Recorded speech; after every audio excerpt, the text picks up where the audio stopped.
Hey guys, are you looking to thrive in 2025 as opposed to just surviving? So a lot of people out there getting a little bit scared, thinking the things that's going to happen over here in the UK and in Australia, our two biggest places that we coach, get a little bit scary. I don't agree. And I want to share with you some insights to what I've seen through my coaching experience in 2024 and my finale by going into a salon and working it on Christmas week and what I actually saw. And I think taking the history of 2024 from our clients and taking it forward in 2025, I think I want to share with you some of these insights that hopefully will help you make your business the best year yet. So let me just take a step back and how am I like got the confidence to say that, I know a lot about salons? Well, first of all, I've been a salon owner all my life. And second, we're in the middle of building a machine. We call it SAM. It's a salon AI. It has built-in AI automation management machine. It's built for salon owners and managers to actually have an understanding of their business, but to automate and use AI as a tool in your business, to have like an AI employee. So with that, we get to see the insights of every single salon we coach. We have a look at their numbers every single week. We get to see what they do, how many people come through the door, how much they spend, how much money they've got, what their rebooks are like. We collate a lot of these numbers. So we have probably one of the most comprehensive coaching businesses out there. I don't know any other salon coach that collects numbers that deep. So we're probably the only one, I think, who can say in authority that we know exactly what each of our members are doing and what they're not doing, which also gives us an idea when we start seeing the ones that have super success, the ones that are smashing the records, the ones that are really hitting big numbers this year, that have turned their businesses around. So we know what they're doing and the results that they get. We've got some salon owners that probably aren't doing a great deal, should be doing more, and they're not getting the results. And we can see that. So now we know exactly what people can do to move their business forward. And it's not that complicated. The one thing that I'm seeing out there in 2024, and I didn't want this video to be like a bitch fest to go, oh, it's all about the self-employed, or it's all about these people not paying taxes. It's all about that's not what I'm interested in. I'm interested today is to grab a cup of tea, just spend 10 minutes with you guys and just share my insights. You can take them away and use them, or you can just ignore them and just go, hey, that guy is crazy. Anyway, we still own three salons as we stand right now. So we are really in the coal face also with what's happening. These salons are in the UK at the moment. So for us, we understand what's happening in April. So we are planning for that already. We've also planned for that with our clients. So being said, let me see. Let me just go and tell you exactly what I saw this week. So this week I got called in to run the reception. So I got to see, working the salon software that I didn't know much about, greeting the clients, making them cups of tea. You know what it's like. The salon is absolutely packed. I'm trying to book clients back in. You hit that rebook button. And you know what's happening, right? I'm rebooking. Pain in the bum. Everyone's already rebooked. Got nowhere to put anyone. Now there's a queue at reception. So think about the reality of this business. So I'm going to tell you about the pain points I was through and the reason why there were pain points and how to fix them. And really, are they a pain point at all? So what annoyed me working reception? A client would come to the till to pay, to give me money, and I'm going, don't give me cash. I can't cope with cash. Just make it card. It's easy. I want you out the door. I'm done with you. So I'm chucking them out almost. So please pay by card. I don't really want to say, do you want to rebook? Because it takes time and I've got a queue of people and the phone's going and someone's coming in. I'm thinking, please don't ask to rebook. I'm now not wanting them to return, which is awful. I try and rebook them and we're full. Like literally in January, we're full. We can't get anyone in. Like, how annoying is that? So I'm trying to move people. I've got a list. I'm writing it down, thinking I'll call you back later. I probably never will. I'll forget. The piece of paper thrown in the bin. No systems in place for that at all. Because don't forget, I've only worked there for 3 days. That was it. Uh, but anyway, so I stood there when I had 5 minutes, and it wasn't much. And I looked around, and at one time there was 18 people coming and going in the salon. This is clients. It is chockers, right? And it's like, and people are phoning up, and it's like, why? Why am I feeling not stressed, but annoyed or like it's busy and the salon's making money? And I'm like, just gotta be simpler. That's why we're working on an AI employee. We're working on, the phone rings and I'm thinking it's annoying. I should be thankful that that phone rings. Luckily, I'm not in the salon full time and the receptionist who had to take some time off, Hopefully, she's a lot better than me. Well, she is, of course. So, what I saw was a salon where clients came in and they were really happy. And the staff were really happy with the clients. They sat there, they didn't rush them, they gave them advice, they gave them some ideas, and people left super happy. I know it's Christmas week, but then the staff didn't do any bitching in the back room. It just seemed like maybe about me, maybe about the new receptionist, but it just felt like the olden days, like how a salon was. And it got me thinking. The reason this salon was busy was the hard work that's been done probably 12 months before in the planning stage. Julie, the owner, she plans her business as well. She looks after her team. She treats them with respect. She rewards them well, and they love working for her, and she loves having them working for her and the salon. And it really is, when you think about it, it's their salon. And that took me back to when I had my salon in Australia. Like, I was the custodian, I was the boss, I paid the bills. But theoretically, my team used to fight to win the salon goals. They used to fight to do well as a team. The camaraderie was about the salon winning first and foremost, more so than themselves. I know with the rise of self-employed, it's a little bit more like everyone gets individual. It's not really about team play. So I wanted to reflect with you guys, sit and have a cuppa. There's no rush to this video, so it might be a bit long for you guys. You might go, this guy's boring, but some gold in here, hopefully. So looking at the salon that was really busy and deciding, how can we replicate that with the other two salons first? How can I replicate that with all the people we coach? What actually were the takeaways? Now, some things are a must have, but some things aren't a necessity. And let me explain what I mean by that. So, systems in your business, like how to clean the toilet, how to sweep the floor, they're a necessity. They need to get done. But that doesn't mean your salon's going to be successful.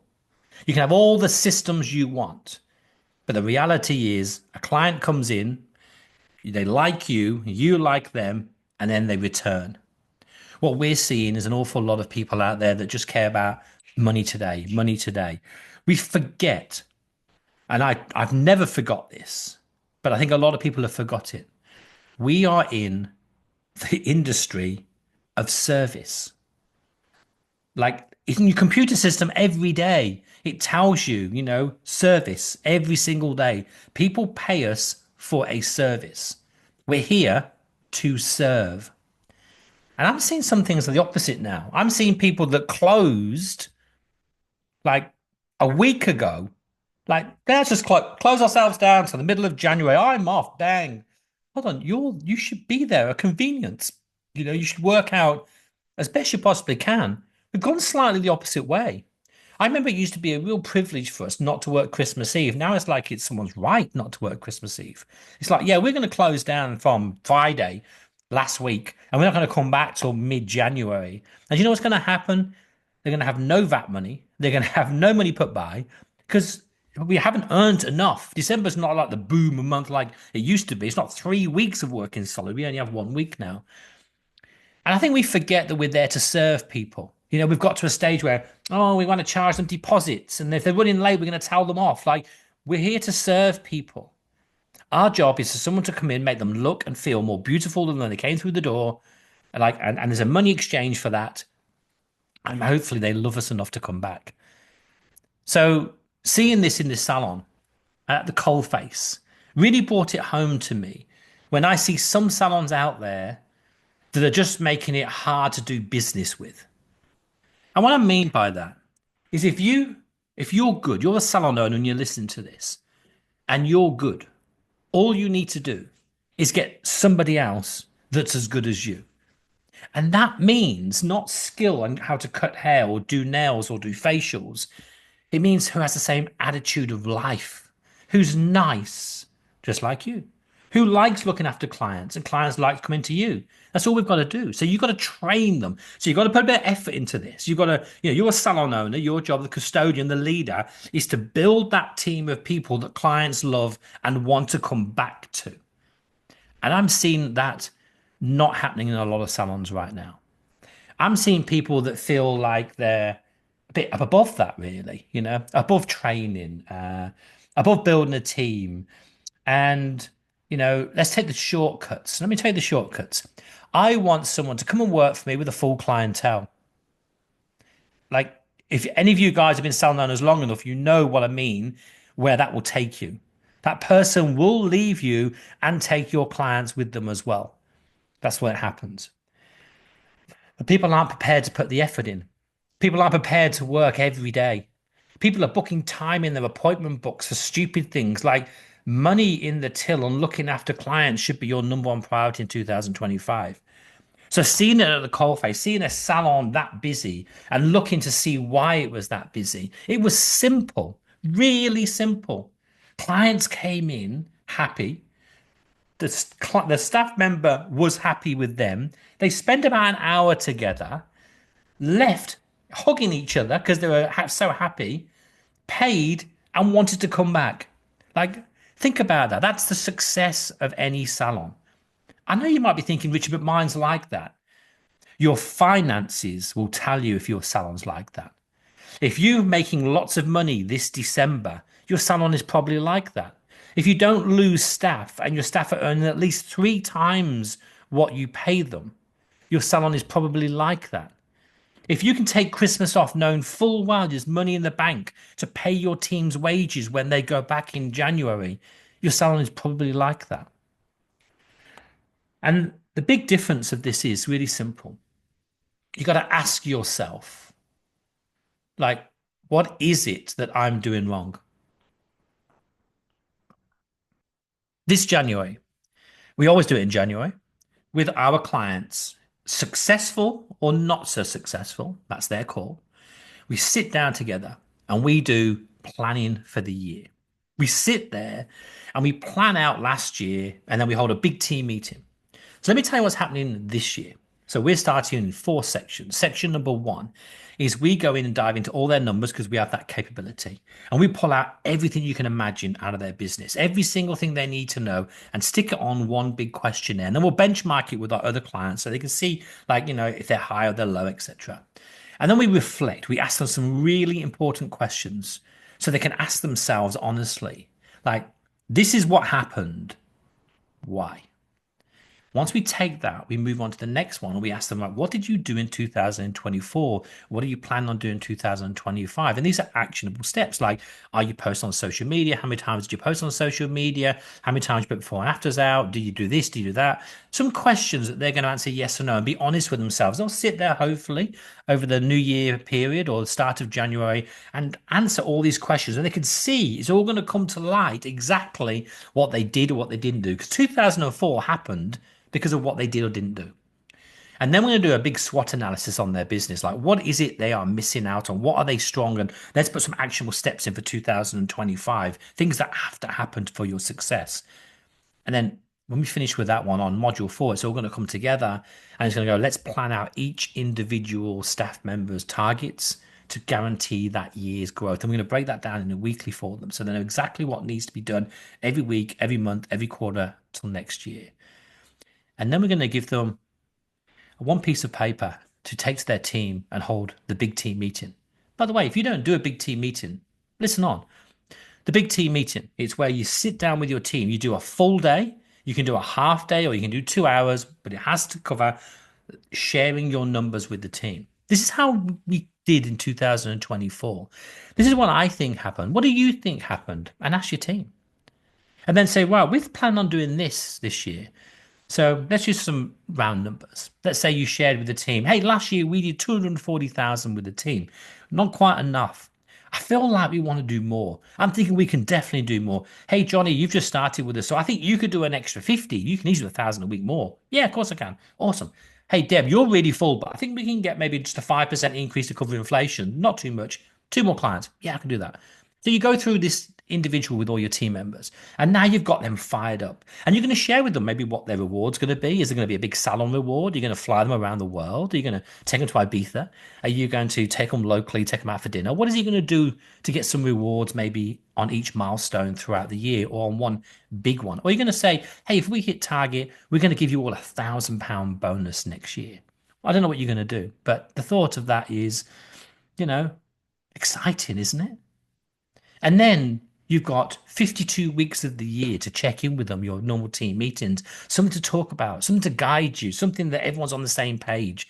How are we going to hit that new increase of 300 something thousand?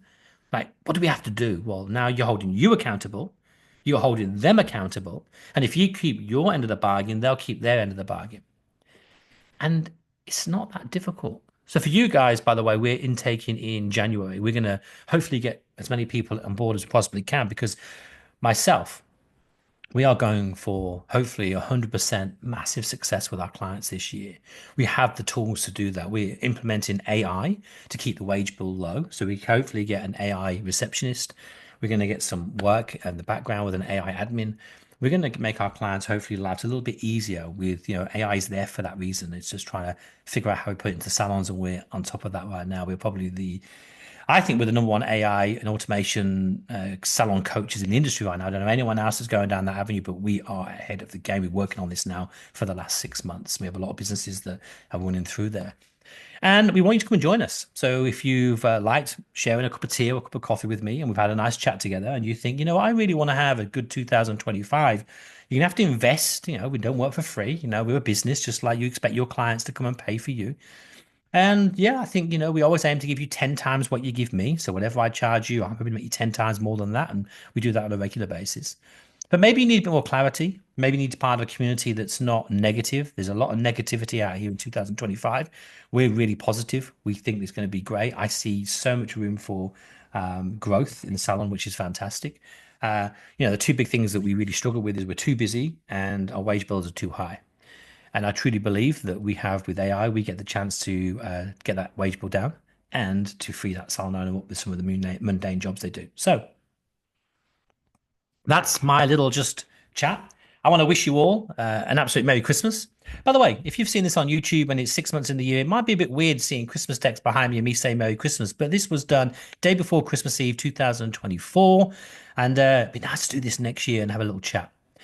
So, guys, if you're interested in hitting us up and having 2025, we are not taking anyone on. We're closing for Christmas, but in January, we will start onboarding people. So, if you want to join our waiting list, just hit me up. You can message me, you can email me, you know how to contact me, you can comment below this video wherever you see it. If you really want to go forward and thrive in 2025, but it all starts with planning. I'm afraid it does. It means a little bit of work. For my clients, I've asked them to do at least 2 to 3 hours of work, sit there, get a cup of tea, really get to know your business.